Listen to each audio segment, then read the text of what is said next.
Welcome to Alive to Thrive. Today we have a special guest, Jenna Harper. Welcome, Jenna. Thanks for having me. You are very welcome. Actually, thank you for doing this.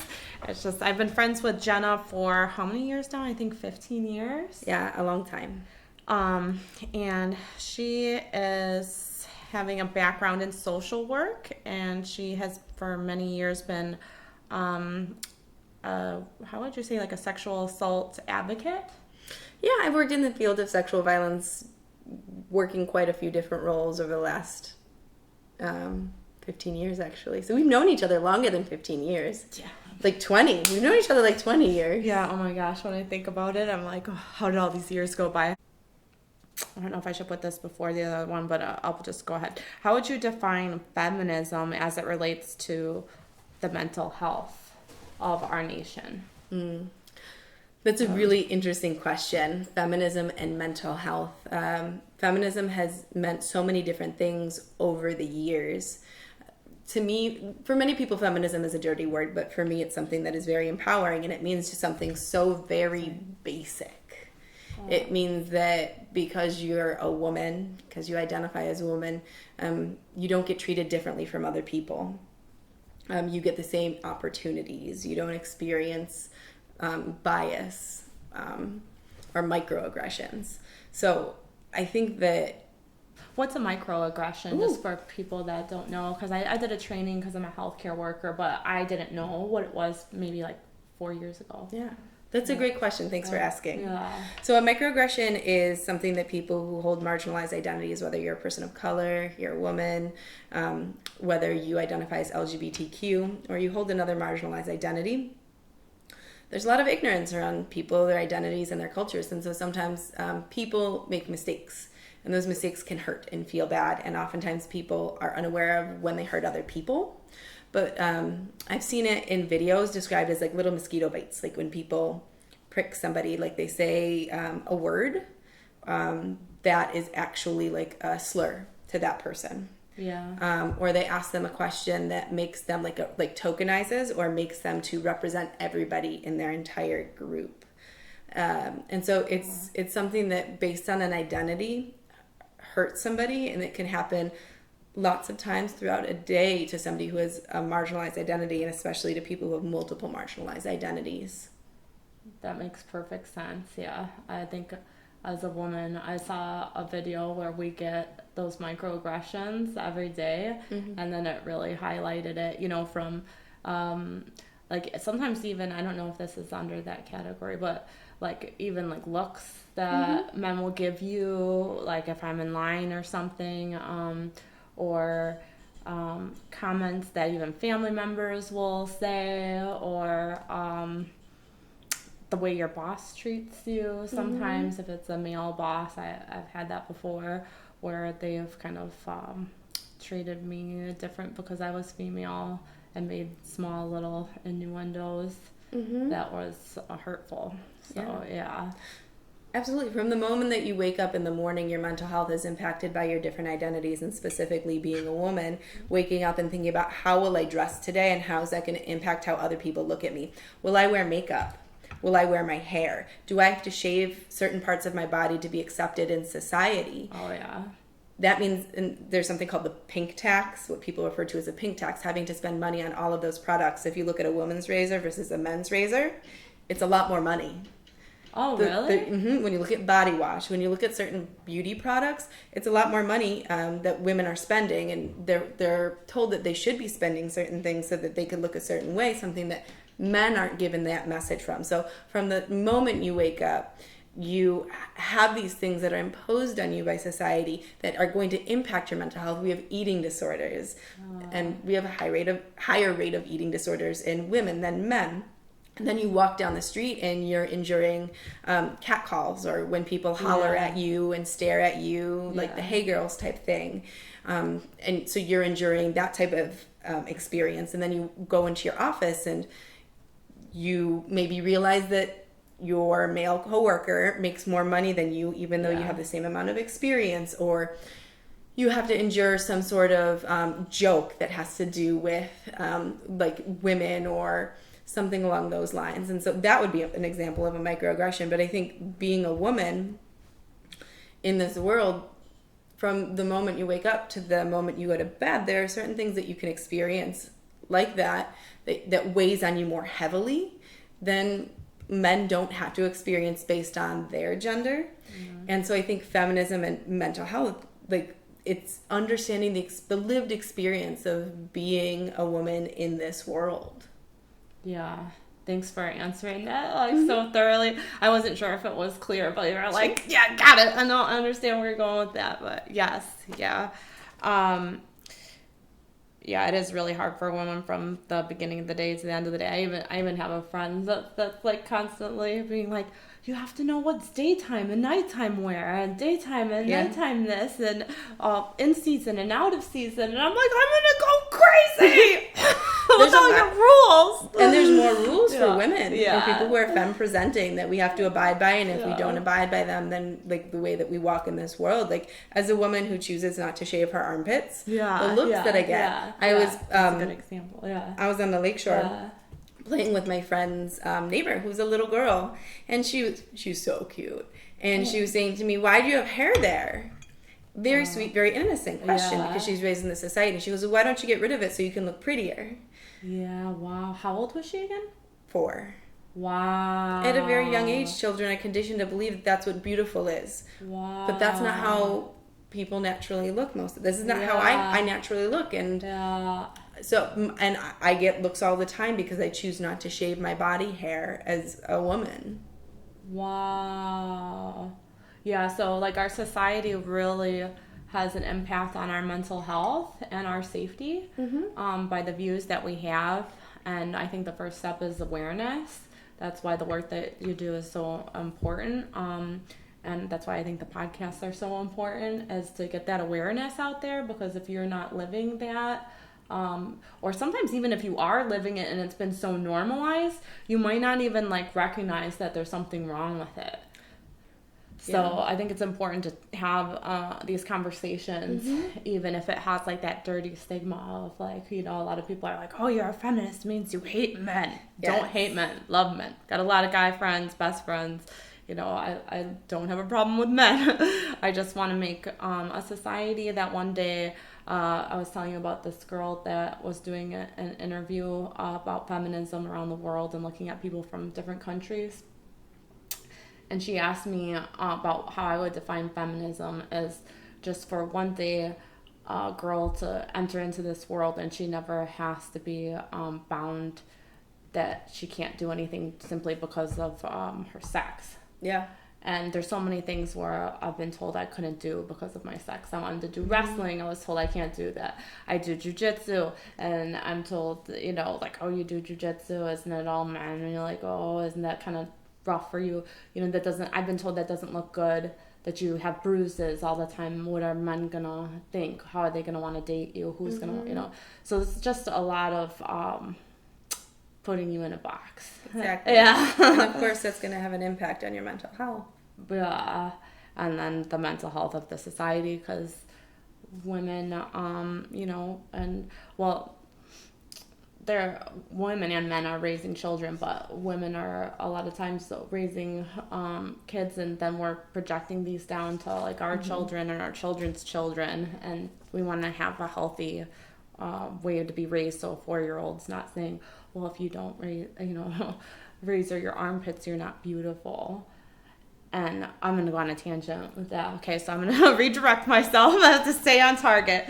But okay, so my next question, how would you rate mental health in the United States? Oh, I don't think that it's in great condition. I think that oppression is alive and well, not just for women, but people of quite like many identities.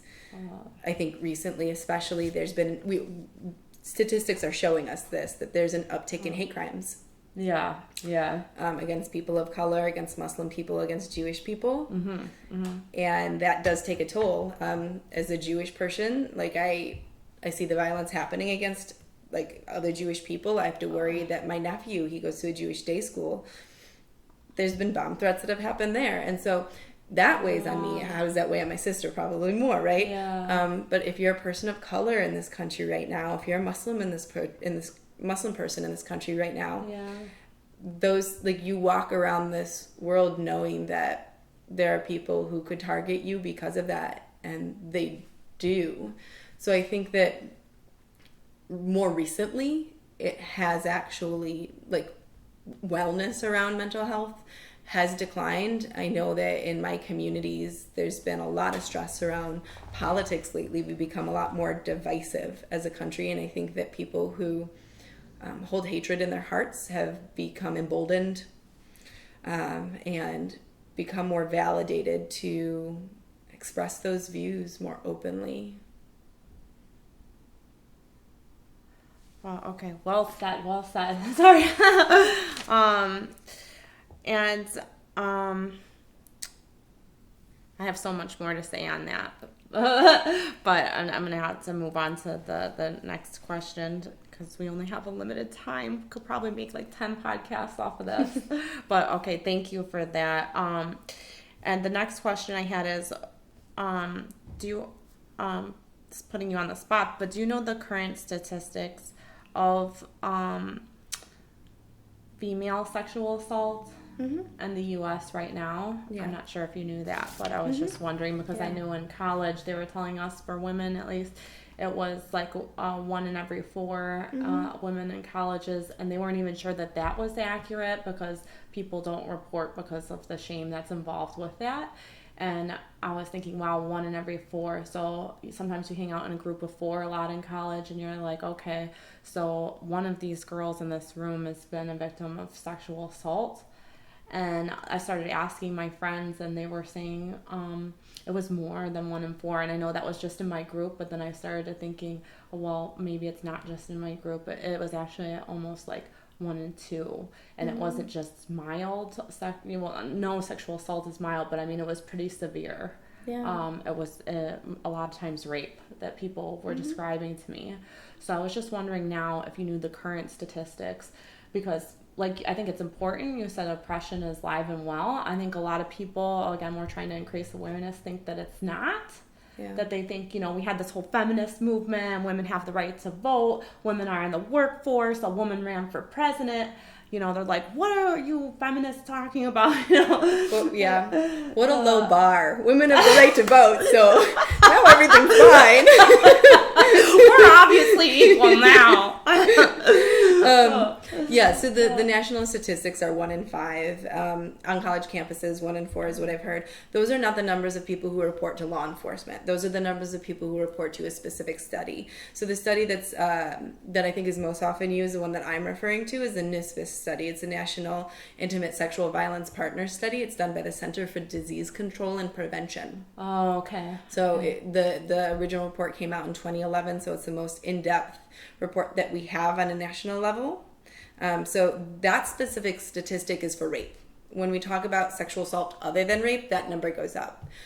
Because I've been in Oregon for the last 9 or so years, I'm more familiar with Oregon-specific data, but it pretty much correlates with national data. And so when you look at women who experience sexual assault other than rape, it's around 55%, so over half. Oh. And that is very much, that correlates with people who I know and like in doing the work that I do. And when we look at men who experience sexual assault other than rape, in Oregon it was around 18%, I believe. The rate for men who experience rape is quite low. It's about 2%. I think these are Oregon specific again. But again, I think anyone is, there are a lot of barriers for anyone to report sexual assault. But I think that there are some added barriers for men. So I don't think men and women experience it at the same rates, but I think that men do experience it at higher rates than 2%. Yeah, definitely. And I think because of, like you were talking about the marginalization and also like the divide in America, I think there's also a divide between, like men and women. And men are kind of like, women are expected just to kind of not say anything, but also men, but in a different way, are like looked at to not say anything. So I think that maybe there, and I have nothing to back this up, rates might be even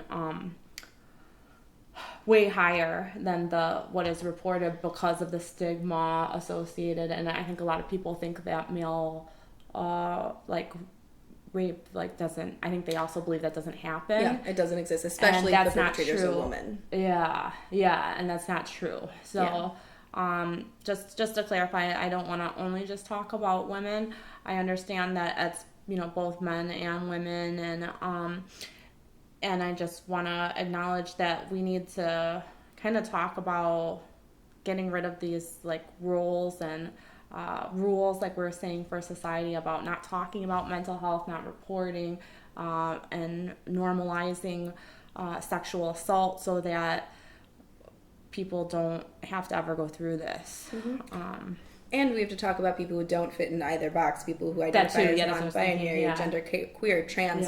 They experience at even higher rates. If you're a trans woman, your experience of sexual violence is quite high.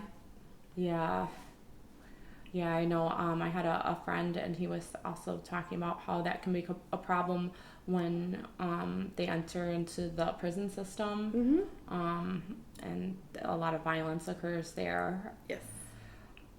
So absolutely.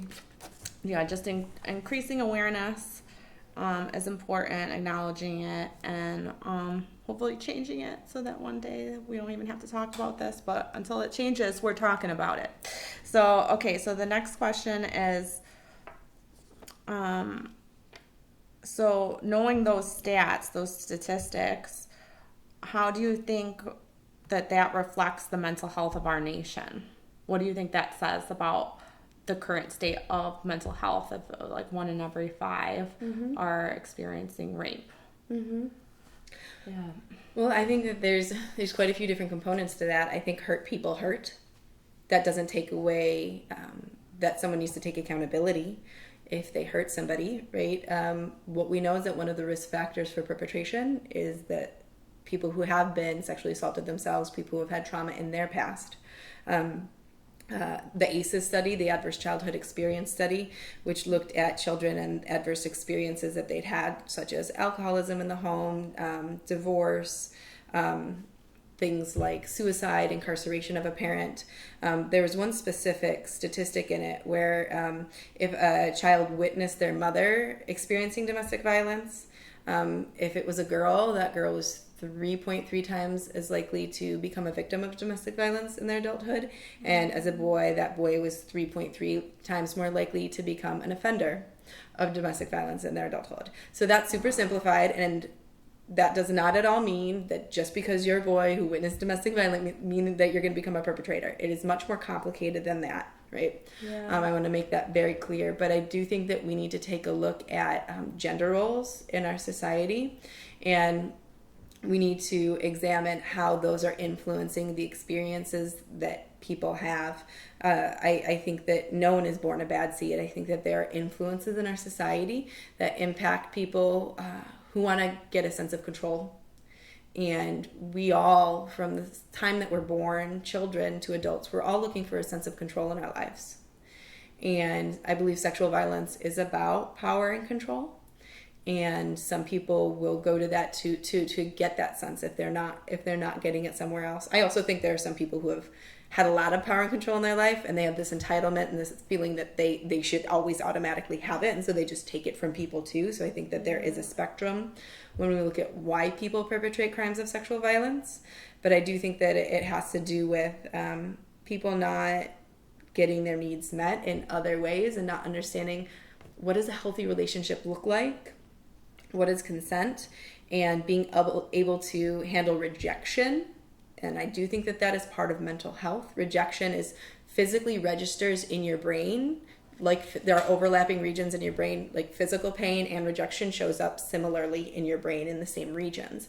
We need to then talk as a society, how do we better handle rejection? That is a part of mental health. So I think that there are so many overlapping components that interact with mental health so that we could prevent sexual violence from happening.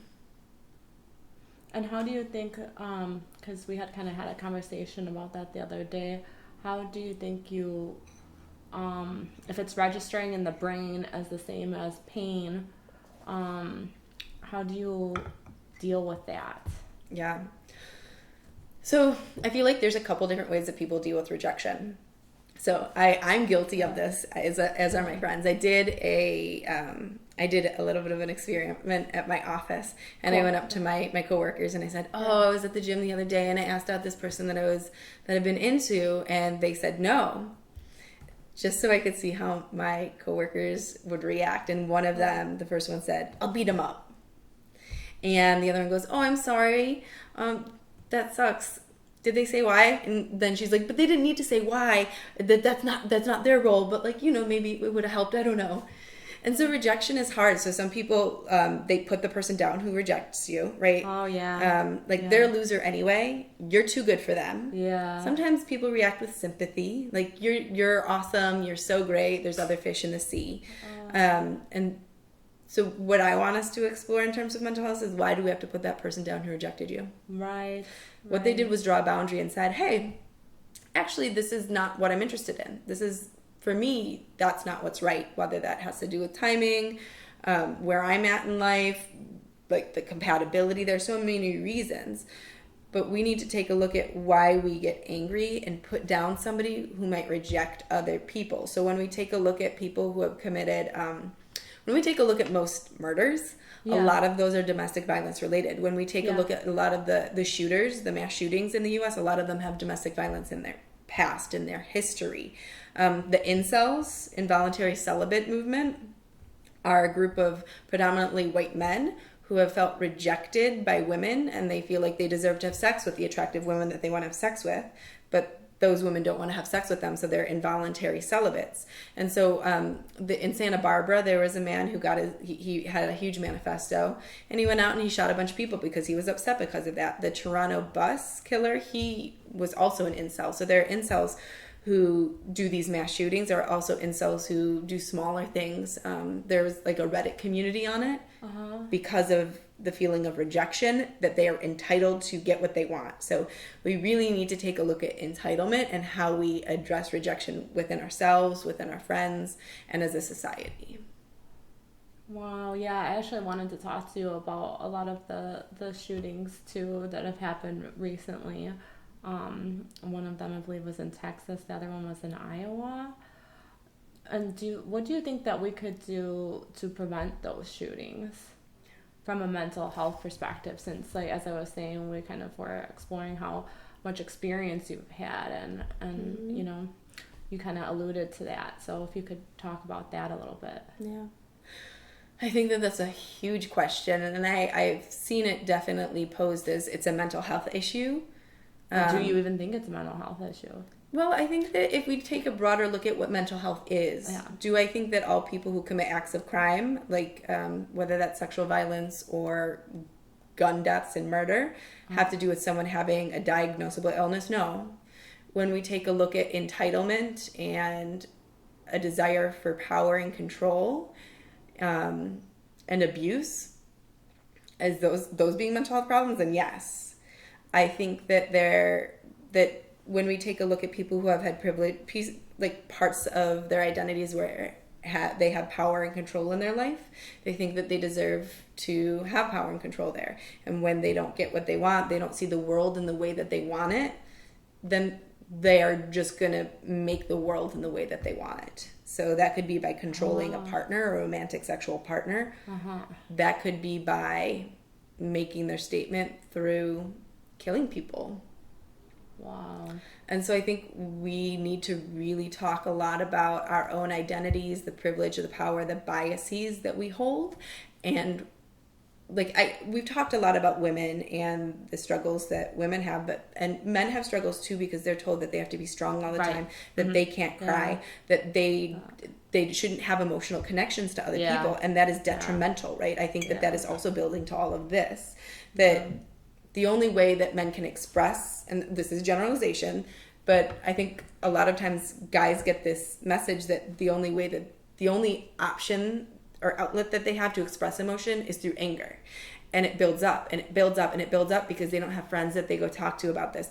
They're told that they shouldn't access mental health care. And it builds up and it builds up until it bubbles over and a violent outburst comes out. And violent outbursts can come out in different ways, whether that's punching a wall, intimidation, whether that is through emotional or physical or sexual abuse of a partner, whether that's through gun violence. Yeah, and I remember a training through my job, they were talking about, a lot of times a predictor of violence is past violence. So I'm wondering right now, have these people, it's probably likely that they've had some history of violence. Yes. And what should you do? Because I think this is a problem, because we're not talking about mental health, because mental health is so stigmatized, because of what the gender roles and the assignment we give to male-female expression of emotion or dealing with emotion. Sometimes we don't deal with those emotions in the right way, and we don't know how to help somebody deal with it. So if you're a friend or a family member or a medical provider or a teacher, and you're seeing somebody act out in violence, what do you think you should do to help that person so that it doesn't end up in not that I'm saying putting it all on one person, but I do think that people's interventions can help, and I think sometimes they minimize like what you could do, or you're too scared or don't know how to help. But I think if we all kind of like took a sense of responsibility when you see something happen, to do something before it blows up, it could help. So what would you give advice to those people, or to anyone, I guess? Well, I do think early intervention is key. That's what statistics show us as well. Unfortunately, most of what we have is, for people who have perpetrated, is just punitive. It's not treatment. Especially if you've been convicted, if you're incarcerated, unless you're a minor, there's usually not treatment. For domestic violence perpetrators, there's some more offender management, but sexual violence, there's not very much. There's the sex offender registry, which doesn't affect recidivism rates. And when I say recidivism, I mean people who are going to reoffend. Yeah. I think it further marginalizes people who have offended and are trying to reintegrate into society. Not saying that I understand why it's there and people have fears. But I think that if you start noticing behavior in somebody, I know that it's hard to access compassion for people who are hurting other people. I think that all around compassion for everybody and trying to come from a place of understanding, where's your hurt, where's your anger coming from? Because I do think that underneath anger is hurt. There's another thing going on underneath, and you can't solve this without going to what's underneath there and addressing that. And so coming from a place of compassion and trying to get them support, mental health support, case management, whatever type of support is available within the community.